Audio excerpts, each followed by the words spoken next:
Jadi di sini kita masih maintain overweight ya untuk sektor semen.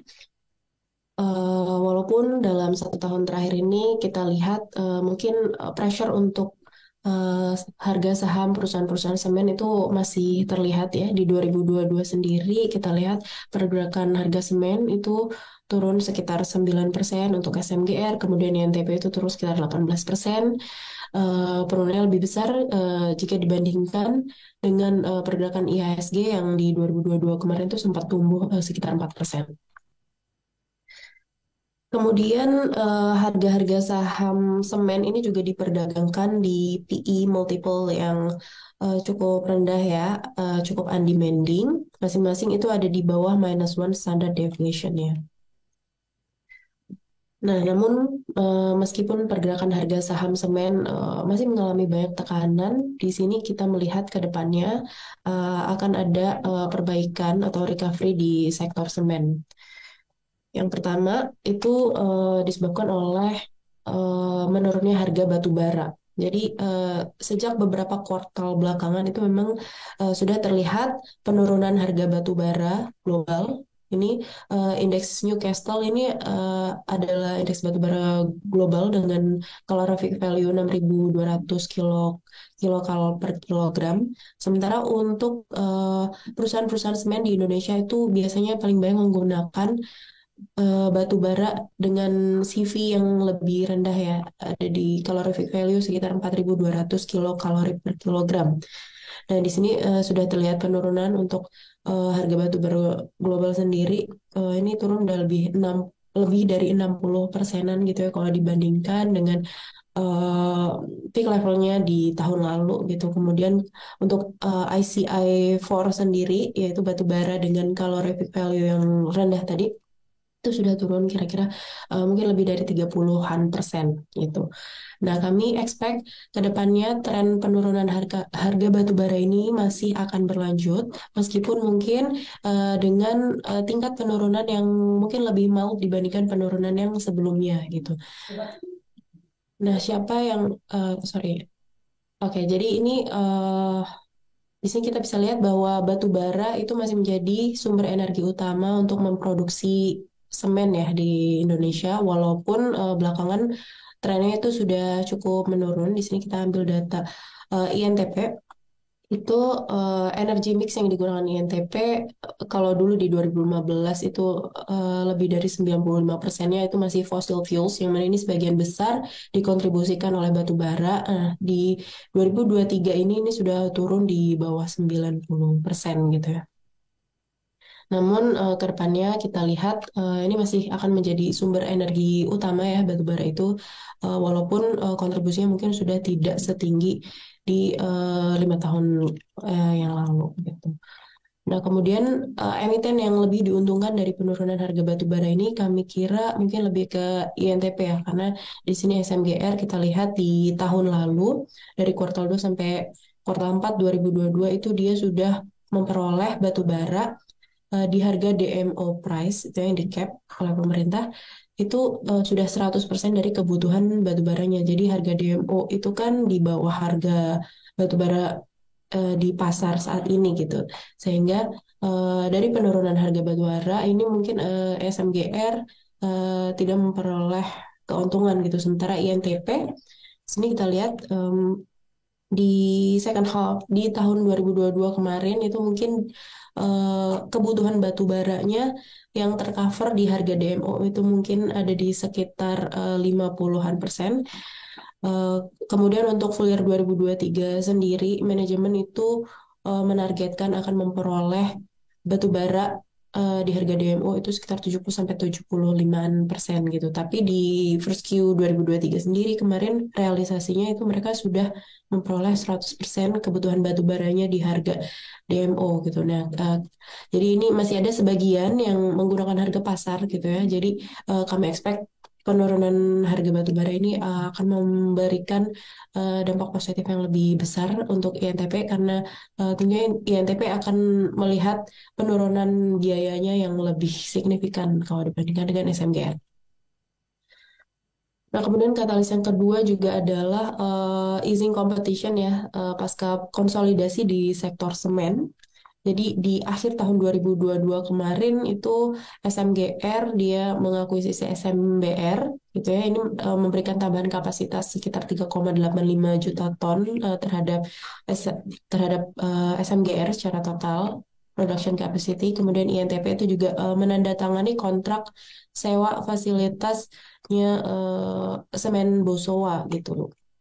Ini detailsnya untuk integrated plan-nya itu dia sewa di Maros itu memberikan tambahan kapasitas sekitar 3,5 juta ton per tahun gitu. Sehingga kami lihat ke depannya SMGR dan INTP ini kalau di-combine itu dia akan menguasai production capacity yang lebih besar gitu ya ke depannya dibandingkan sebelum konsolidasi. Sehingga ini ke depannya akan menurunkan kompetisi di industri semen gitu ya.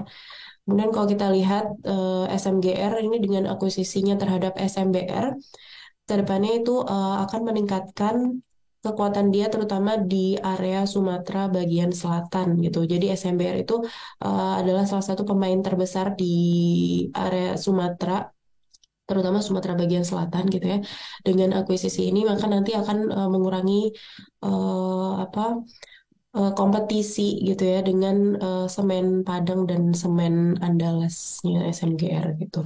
Kemudian untuk INTP, sini dia mengakuisisi plan di Maros ini tujuannya mungkin lebih ke dia ingin penetrasi ke arah Indonesia bagian timur yang mana itu masih memiliki pertumbuhan demand semen yang lebih besar jika dibandingkan dengan Indonesia bagian barat yang mana itu sudah cukup crowded dengan banyaknya eh, produsen semen gitu ya sehingga kompetisinya cukup ketat di area Indonesia bagian barat gitu.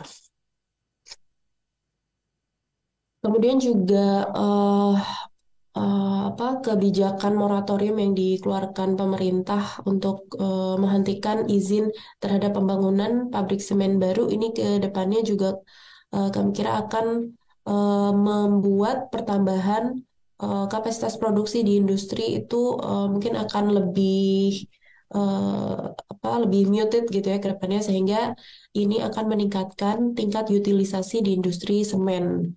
Jadi memang secara historikalnya memang sekitar 1 dekade ini tingkat utilisasi kapasitas di industri semen memang mengalami penurunan ya akibat adanya oversupply gitu. Nah, kami expect tingkat utilisasi ini ke depannya akan improve seiring dengan pemerintah memberlakukan moratorium terhadap pembangunan pabrik semen baru dan katalis yang ini mungkin akan memiliki dampak yang eh, lebih lama gitu ya untuk take effect gitu.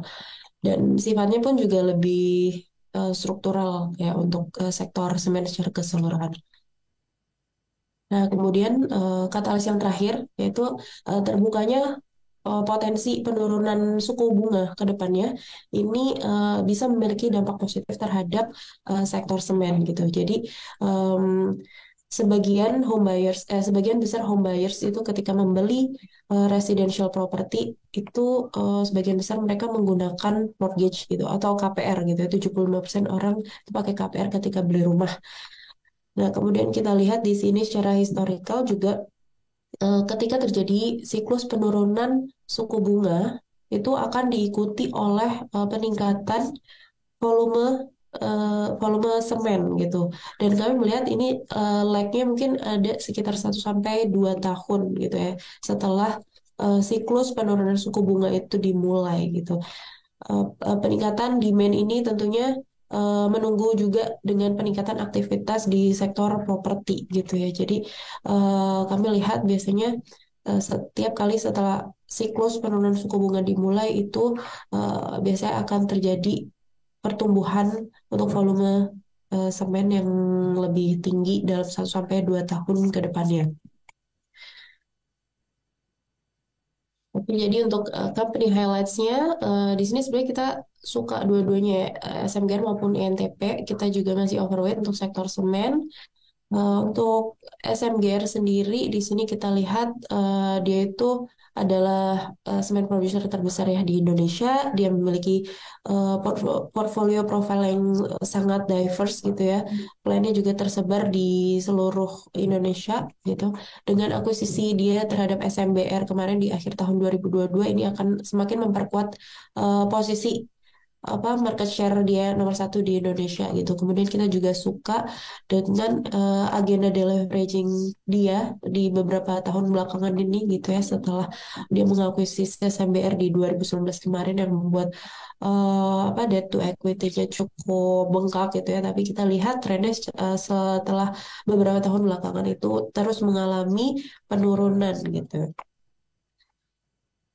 Kemudian untuk INTP ini juga kita suka INTP ini karena dia memiliki efisiensi yang lebih baik ya. Jadi walaupun dia mungkin kalau dari total asetnya mungkin hanya sepertiga dari SMGR gitu ya size-nya, tapi di sini dia bisa mampu mengenerate earnings yang lebih baik kayak gitu ya, ditujukan dengan ROE profitability margin yang lebih superior gitu dibandingkan dengan SMGR. Kemudian juga eh, INTP ini juga ke depannya akan lebih diuntungkan oleh penurunan harga batu bara.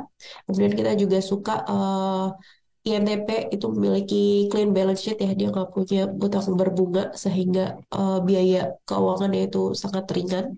Dan juga INTP itu memiliki kebijakan dividen payout yang cukup generous ya, biasanya sekitar 100%-an dari laba bersih dia di selama beberapa tahun belakangan tuh dia disburse untuk sebagai dividen gitu. Dan dividen yieldnya pun juga cukup menarik ya di atas 7%, hampir 8%. Ya, mungkin sekian dari kami. Terima kasih.